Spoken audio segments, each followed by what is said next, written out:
दोस्तों, कभी सोचा है जब रात के अंधेरे में बिजली चली जाती है और कोई डेली वेजर बिना हेलमेट बिना ग्लव्स एक पुराने खंभे पर चढ़ जाता है सिर्फ इसीलिए कि आपके घर की रोशनी वापस आ सके।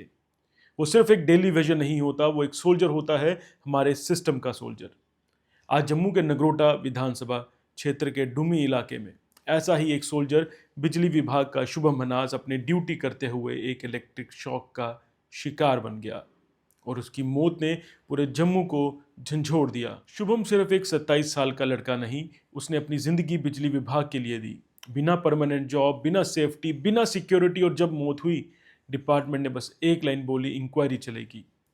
आज शुभम की पत्नी अपने 2 छोटे बच्चों के साथ अपने पति के लिए इंसाफ मांगते हुए पूछ रही है हम सबसे कि कहाँ है वो डिपार्टमेंट जो रात 2 बजे भी शुभम को कॉल करके बुलाता था। कहाँ है वो जय साहब जो उन्होंने कॉल क्यों नहीं किया। उन्होंने कहा हमारे लिए ये सिर्फ एक एक्सीडेंट नहीं है, एक डिपार्टमेंटल मर्डर है और किसी ने हमारी सुध बुध नहीं ली। घर वालों ने सवाल उठाया, गवर्नमेंट हमारे वोट के लिए तो याद करती है लेकिन रेगुलराइजेशन के लिए फाइल तक नहीं खोलती।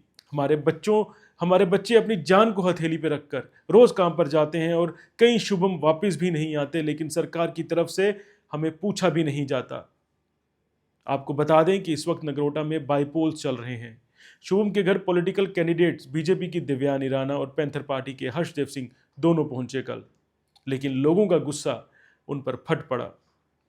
लोगों ने सबके सामने उनसे एक सवाल पूछ लिया जिसका जवाब उनके पास नहीं था। लोगों ने पूछा, जब आप सत्ता में होते हो तब इन लोगों के लिए कुछ नहीं करते, आज इलेक्शन के टाइम सिंपैथी क्यों दिखाने आ गए। उन्होंने पूछा, क्या कुछ पैसे इन बच्चों को इनका बाप लौटा सकता है। आज पूरा नगरोटा, पूरा जम्मू एक सवाल पूछ रहा है, क्या हम सिर्फ वोट बैंक हैं या हम इंसान भी हैं। चलिए एक रियलिटी चेक कर लेते हैं ग्राउंड डेटा की मदद से। 2010 से 2022 तक 113 ऐसे ही डेली वेजर्स और रेगुलराइज्ड कैजुअल वर्कर्स अपनी जान दे चुके हैं करंट लगने के कारण। और आज भी जम्मू और कश्मीर में 1.25 लाख से ज़्यादा डेली वेजर्स अलग अलग डिपार्टमेंट में कैजुअल लेबर काम कर रही है, बिना सेफ्टी गियर, बिना जॉब सिक्योरिटी, बिना मेडिकल कवरेज। ये वही लोग हैं जो सर्दी, गर्मी, तूफान, बारिश हर वक्त ग्राउंड पर रहते हैं। जब सिस्टम सो रहा होता है तो तब यही लोग सिस्टम चलाते हैं, लेकिन इनके लिए हर बार बस एक कमेटी बनती है और कमेटी की रिपोर्ट कभी पब्लिक तक नहीं पहुंचती। अब बात करते हैं पॉलिटिकल अकाउंटेबिलिटी की। आप आयरनी देखिए, इस वक्त दरबार मूव के बाद पूरी सरकार अपने मुखिया उमर अब्दुल्ला के साथ जम्मू में बैठी है। उनमें से कोई भी परिवार को मिलने पहुंचा। पिछले साल सीएम उमर अब्दुल्ला ने अपने इलेक्शन मैनिफेस्टो में डेली वेजर्स के रेगुलराइजेशन का वादा किया था, लेकिन 1 साल बीत गया है और वो वादा भी बाकी प्रॉमिसेस की तरह हवा में है। यही नहीं, अपने पिछले टेन्योर में भी उन्होंने एक कमेटी बनाई थी जो कभी ग्राउंड पर उतरी ही नहीं। और आज 2025 में कहानी फिर वही है। कमेटी बनाकर सरकार ने 6 महीनों में सोल्यूशन देने का प्रॉमिस किया था और 7 महीने के बाद सीएम असेंबली में ये कहते हुए दिखते हैं कि डेली वेजेस के एक्चुअल नंबर्स क्या है ये पता करना काफ़ी मुश्किल है, जिसकी वजह से डिले हो रहा है। वाह रे सरकार, और आपसे उम्मीद भी क्या कर सकते हैं हम लोग। शुभम की मौत ने उन प्रोमिसेस को आईना दिखा दिया, एक ऐसी तस्वीर जहां सिस्टम जिंदा है लेकिन इंसान मर गया।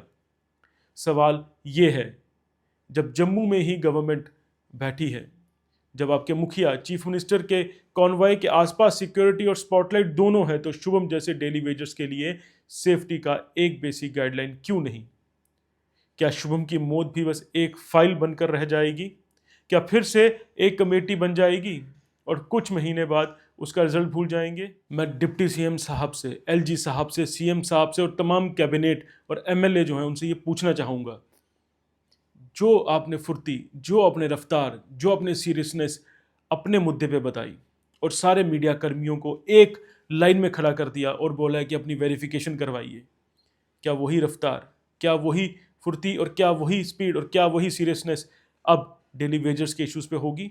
क्या रातों रात आप डिसीजन लेंगे? क्या रातों रात कमेटी बनेगी और रातों रात कमेटी अपना रिपोर्ट आपको सबमिट करेगी और क्या आप उस पर रातों रात एक्शन लेंगे?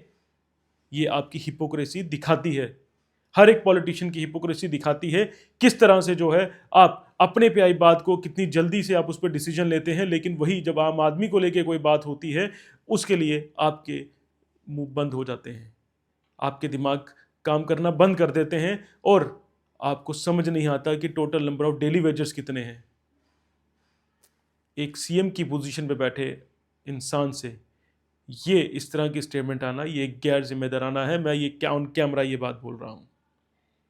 अगर आप 2 टर्म आप सीएम रहे हैं, पिछली बार भी आप सीएम रहे, अभी भी सीएम रहे, आप कैबिनेट मिनिस्टर सेंटर में भी रहे हैं, एमओएस, अगर आपके पास आज तो यूटी है, तब तो स्टेट थी आपके पास, अगर आप फिर भी अपना पूरा तंत्र लगा के ये पता नहीं कर पाए डेली वेजेस कितने हैं, उमर साहब आपको रिविजिट करने की ज़रूरत है अपने आप को। इसमें किसकी गलती नहीं, आपकी गलती है। और हम आशा करते हैं आपसे कि आप जल्द से जल्द डेली वेजेस के रेगुलराइजेशन का इशूज़, उनको प्रोटेक्टिव गियर्स देने का इशू, अकाउंटेबिलिटी सेट करने का जो इशू है उसको जल्दी से जल्दी एड्रेस करेंगे। अब सवाल ये है, जब जम्मू में ही सरकार बैठी है, जब चीफ मिनिस्टर के कॉन्वॉय के आसपास सिक्योरिटी और स्पॉटलाइट दोनों हैं, तो शुभम जैसे डेली वेजर्स के लिए सेफ्टी का एक बेसिक गाइडलाइन क्यों नहीं? क्या शुभम की मौत भी बस एक फाइल बनकर रह जाएगी? क्या फिर से एक कमेटी बनेगी और कुछ महीने बाद उसका रिजल्ट भी भूल जाएंगे सारे? ये सिर्फ एक मौत नहीं है, ये सिस्टम का कन्फेशन है कि वो अपने मजदूरों, अपने डेली वेजरों की जान से सस्ता अपना रेवेन्यू समझती है। आज जम्मू के लोगों को एक फैसला लेना होगा। क्या हम हर इलेक्शन के बाद इन सोल्जर्स को भूल जाएंगे या इस बार इनके लिए आवाज़ उठाएंगे? शुभम जैसे डेली वेजर्स को रेगुलराइज करना एक पॉलिसी इशू नहीं है, ये एक ह्यूमन ड्यूटी है, इंसानियत है। टाइम आ गया है जम्मू के लोगों के लिए मूवमेंट खड़ा करने का, एक ऐसा मूवमेंट जो टेम्पररी वर्कर्स को परमानेंट रिस्पेक्ट और सुरक्षा दे। आज अगर हम चुप रहे तो कल कोई और शुभम ऐसे ही खंबे पर चढ़कर जिंदगी हार जाएगा और हम सोशल मीडिया पर बस हैशटैग लिखकर आगे बढ़ते जाएंगे। अंत में सरकारों का दौर बदलता रहा, कमेटीज आती गई और चली गई, पर शुभम जैसे मजदूर डेली वेजर हमेशा वही रहे, पोल पर लटक कर देश की रोशनी बचाते हुए। आज टाइम आ गया है कि सिस्टम नहीं, जम्मू बोले और बोले जोर से, regularise our daily wagers now. क्या फिर एक नया मुद्दा न्यूज में आ जाएगा और डेली वेजर्स का इंसाफ कहीं गुम हो जाएगा? लेकिन हम द अर्थ न्यूज के माध्यम से सरकार को बार बार याद दिलाएंगे डेली वेजर्स के बारे में और पूछते रहेंगे एक सवाल, कब होगा इनका रेगुलराइजेशन? जय हिंद।